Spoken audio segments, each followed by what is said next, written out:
如果我告诉你，新加坡未来几十年最重要的一块土地，现在还在海底，你信吗？天天抱怨新加坡太小， BTO 越来越难等，房价越来越高，下场大雨还担心哪里又积水。但很多人不知道，国家其实已经在神不知鬼不觉的无中生有了。回顾历史，新加坡的国土面积从1965年的581平方公里，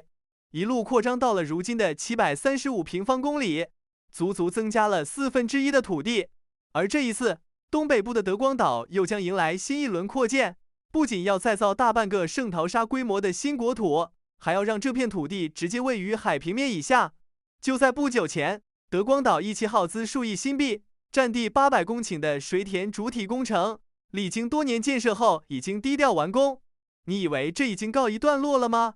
其实更大的规划才刚刚展开。到了2026年，更大规模的2期规划以及涵盖全岛的8个外岛防护计划即将同步推进。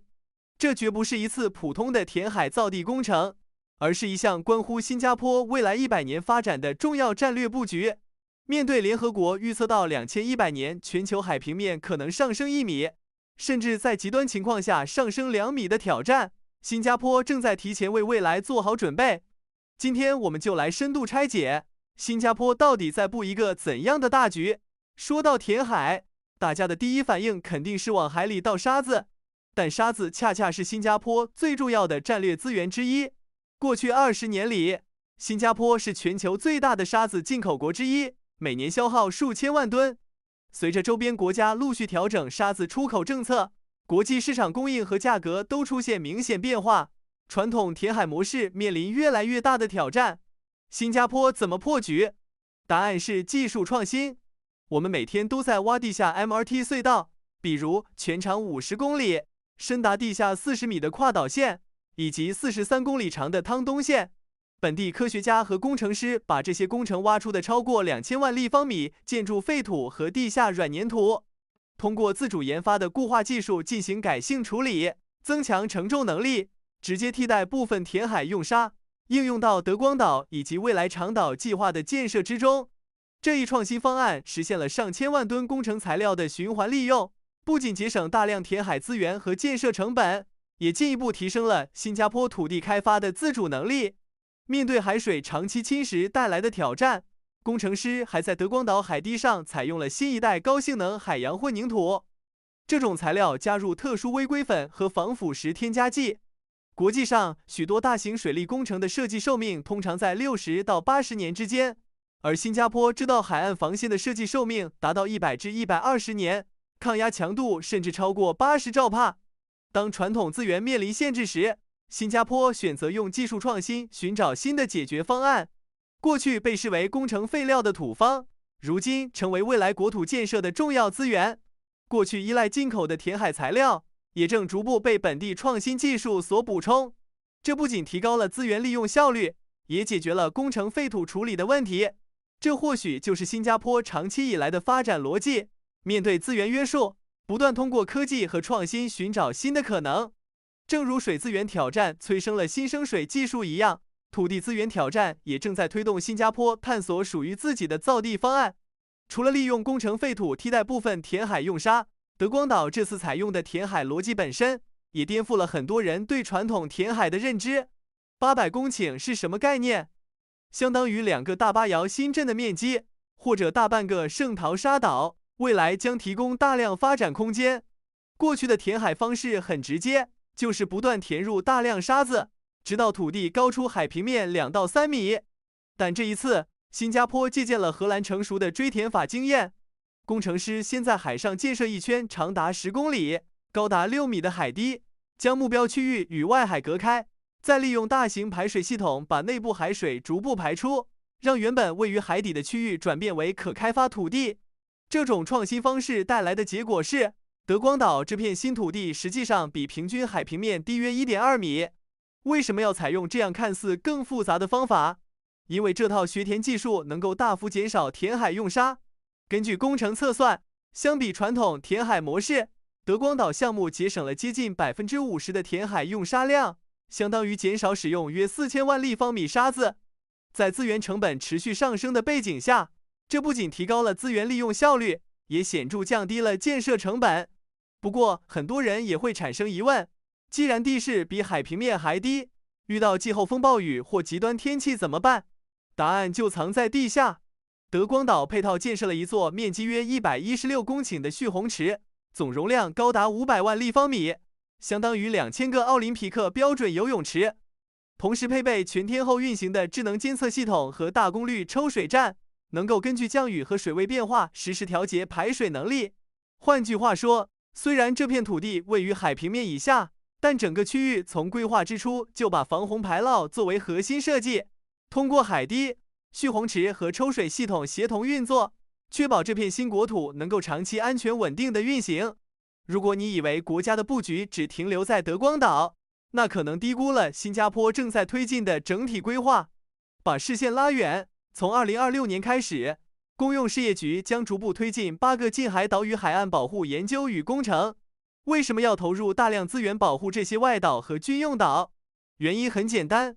这些外岛不仅是重要的战略空间，也是主岛面向外海的重要缓冲带。随着海平面上升，它们将帮助减轻主岛东海岸及南部滨海区域所面对的海岸压力。从某种意义上来说，这8个岛屿的发展和保护关系着新加坡未来的3大核心基础。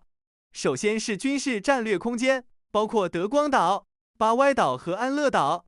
这些岛屿长期承担国防训练和军事部署功能，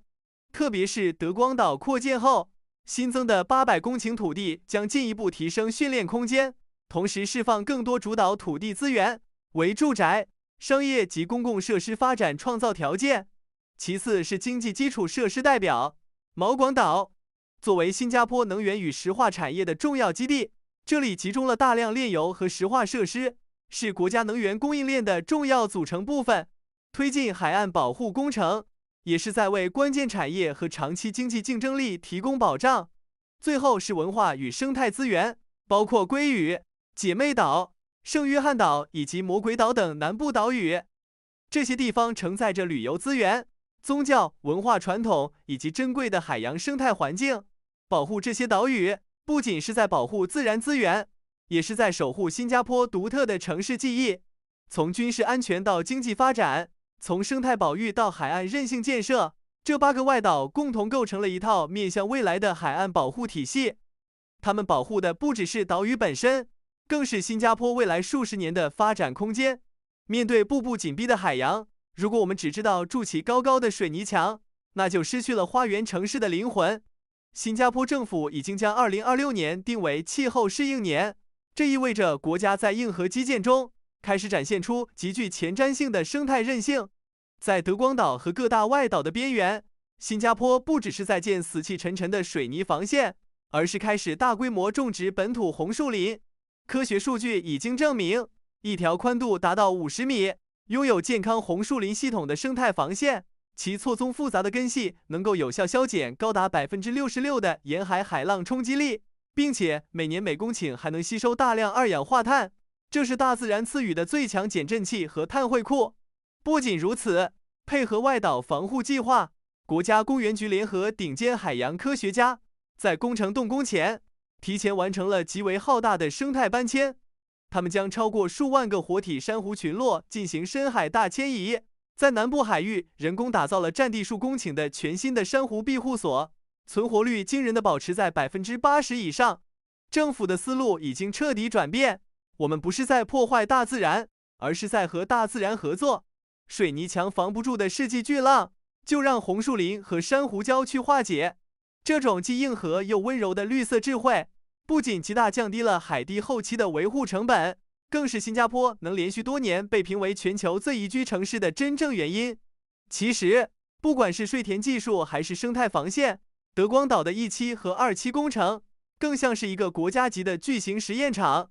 当这些技术在德光岛全面验证成功后，它的下一站就是全新加坡人都在瞩目的终极规划——东海岸长岛计划。李显龙资政曾经明确指出，为了应对海平面上升，新加坡可能要在未来100年里砸下至少1000亿新币，这意味着每年要投入10亿新币的预算，而长岛计划就是这1000亿豪赌的核心。政府计划在东海岸对开海域填出800公顷的新土地，面积相当于3个滨海湾。这片新土地将拥有长达15公里的全新海岸线，不仅能阻挡海水入侵主岛海拔极低的地带，还能在长岛和现有海岸线之间硬生生围出一个全新的淡水蓄水池。这个未来的第18个蓄水池将极大提升新加坡的供水独立性。别的国家填海可能是为了打造奢华的度假村，或者是为了资本炒作赚钱，但新加坡填海纯粹是为了活下去。从建国初期一无所有的泥潭，到如今在海平面以下硬生生围出新国土，这种把危机转化为机遇的魄力，就是新加坡最硬核的生存美学。这不仅是对抗大自然，更是我们在为下一代提前买下一份昂贵的生存保险，确保哪怕100年后海平面上升2米，新加坡依然稳如泰山。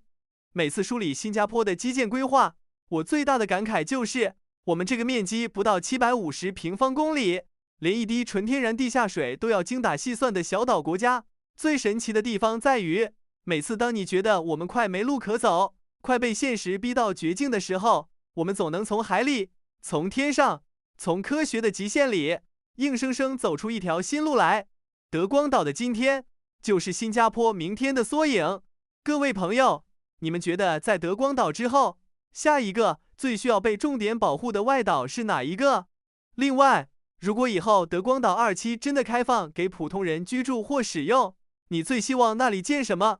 是另一个超越圣淘沙，每年能吸引上千万游客的名胜世界，还是更多绿树成荫、价格合理、能容纳10万人的大型组屋区？欢迎在评论区留下你的真实看法，每一条留言我都会仔细看。关注我，带你深度看懂新加坡的生存逻辑。我们下期见。